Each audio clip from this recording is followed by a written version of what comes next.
And Senator Patty Murray is joining us right now. She's the chair of the Senate Budget Committee, getting ready to release her budget tomorrow. Senator, thanks very much for coming in. Well, great to talk to you. I know you were at that meeting. The president was up on the Hill, met with Democrats in the Senate today. There's this story in the National Journal quoting one of his senior White House officials as saying this is really a joke, this so-called charm offensive. They have no illusions about what's going on. What do you say about that? Well, I think the president came to our caucus today to talk to us about how the balanced approach that we are putting in place with our budget in the next few days and moving it through the Senate is exactly what he fought for in the campaign, making sure that we grow our economy and reduce our deficit responsibly, and I think he's very effective with that. Well, Senator, on your budget, we do know, we don't know all the details, but we do know that it will call for roughly $1 trillion in increased revenue, and you could call that tax increases. And you know very well, you've been involved in all of these talks over the years, that Republicans are not going to go along with that, especially after the fiscal cliff, where they agreed to $600 billion in tax increases, now another $1 trillion. So is this budget you're going to be putting out an opening bargaining position? Well, let me just say this.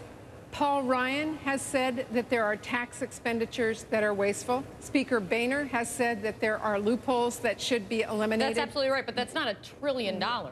Well, there is incredible spending within the tax code that we need to address in America to make sure we get to a deficit that we can manage in this country. They have said there is, we have said there is. Certainly we can agree on that. And there are so many challenges, obviously, but one of the big questions will be when we see your budget tomorrow and going forward is how does it address the issue of entitlements? That is, entitlement spending is some of the biggest drivers of our country's debt. Medicare and Medicaid together make up 1/5 of the federal budget. So are you committed to real entitlement reform in this budget? Well, let's step back for a minute, because Obamacare, that has been thrown out there so much, actually began the process of dealing with our health care spending in this nation, and we actually cut about $700 billion in that of wasteful spending and made changes to that program to reduce our overall spending as we move forward.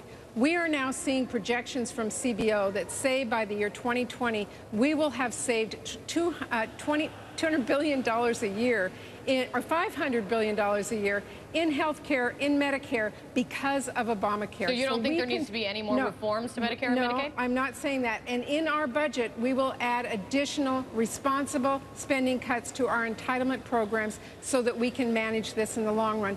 But there is a huge difference between managing those health care dollars, making sure that beneficiaries get health care as they retire and go into a time in their lives when they need it, and the Ryan Republican budget, which says we're going to take that away from you and not give you that security when you get older. All right, let's do a few rapid-fire yes or no questions, and you can give me your answers. Do you support a cost of living change in the way people get their Social Security and Medicare?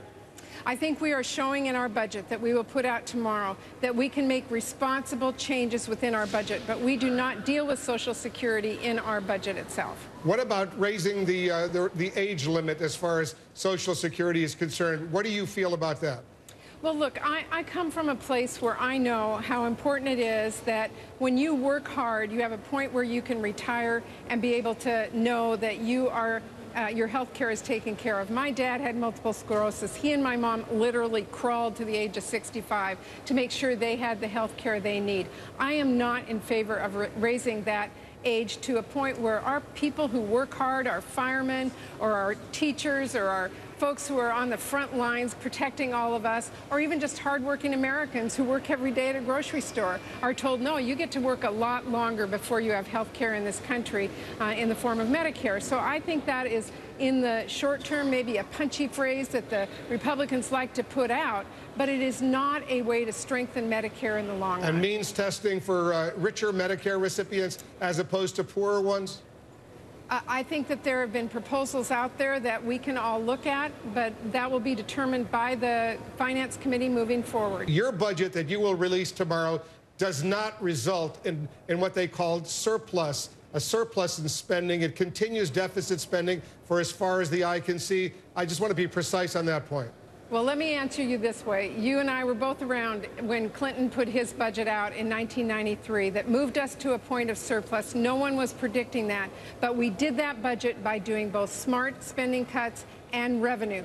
That's the path that we are putting ourselves on with our budget. All right, but it doesn't formally have a 10-year, a 20-year, a 30-year fixed timeline when there will be a surplus as opposed to a deficit. Well, let me put it this way. Our economy is extremely fragile right now. If we put out an arbitrary deadline of getting to zero balance, we're going to put a lot of people out of work and a lot of people in a very insecure place. We've had enough of that. It's time to put us on a stable path moving forward. That's exactly what our budget does and exactly what the Ryan budget does not do. Senator Patty Murray is the chair of the Senate Budget Committee. Senator, thanks for coming in. Thank you.